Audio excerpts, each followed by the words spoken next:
ഇത്തവണ നമ്മൾ കൊച്ചി കോർപ്പറേഷനിൽ 76 സീറ്റുകളിലും മത്സരിക്കാൻ തീരുമാനിച്ചിരിക്കുകയാണ്. നമുക്കറിയാം, കൊച്ചി എന്ന് പറയുന്നത് കേരളത്തിൻ്റെ വ്യാവസായിക തലസ്ഥാനമാണത്. എന്നാൽ ഇന്ന് ഏറ്റവും കൂടുതൽ ദുരിതം അനുഭവിക്കുന്നത് കൊച്ചിയിലെ ജനങ്ങളാണ്. ഇടതും വലതും മാറി മാറി ഭരിച്ചിട്ടും കൊച്ചിയുടെ പ്രശ്നം ആർക്കും പരിഹരിക്കാൻ പറ്റിയില്ല എന്നുള്ളതാണ്.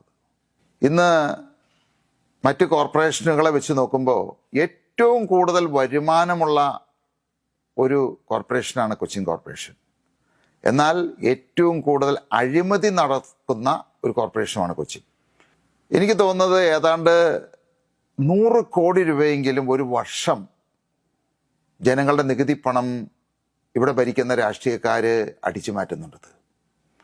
ഇതിനൊരു മാറ്റം വരണം. കൊച്ചിയുടെ പ്രശ്നങ്ങൾക്ക് ശാശ്വതമായ ഒരു പരിഹാരം കണ്ടെത്താൻ സാധിക്കണം. അത് 2020 മാത്രമേ സാധിക്കൂ.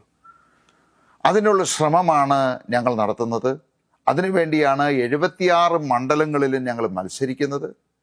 അങ്ങനെ 2020 കൊച്ചിൻ കോർപ്പറേഷൻ ഏൽപ്പിച്ചു കഴിഞ്ഞാൽ വർഷങ്ങളായിട്ട് കൊച്ചിക്കാർ നേരിടുന്ന പ്രശ്നം പരിഹരിക്കുമെന്ന് മാത്രമല്ല, കൊച്ചിയെ സൗത്ത് ഇന്ത്യയിലെ തന്നെ ഏറ്റവും വൈബ്രൻ്റ് ആയിട്ടുള്ള ഒരു സിറ്റി ആയിട്ട് മാറ്റാം എന്നുള്ളത് ഞങ്ങൾക്ക് ഉറപ്പുണ്ട്. അപ്പോൾ എല്ലാവരും അതിനുവേണ്ടി ഞങ്ങളോടൊപ്പം നിൽക്കണം. നിന്ന് കഴിഞ്ഞാൽ നമുക്കൊന്നിച്ച് കൊച്ചിയെ മാറ്റിയെടുക്കാം.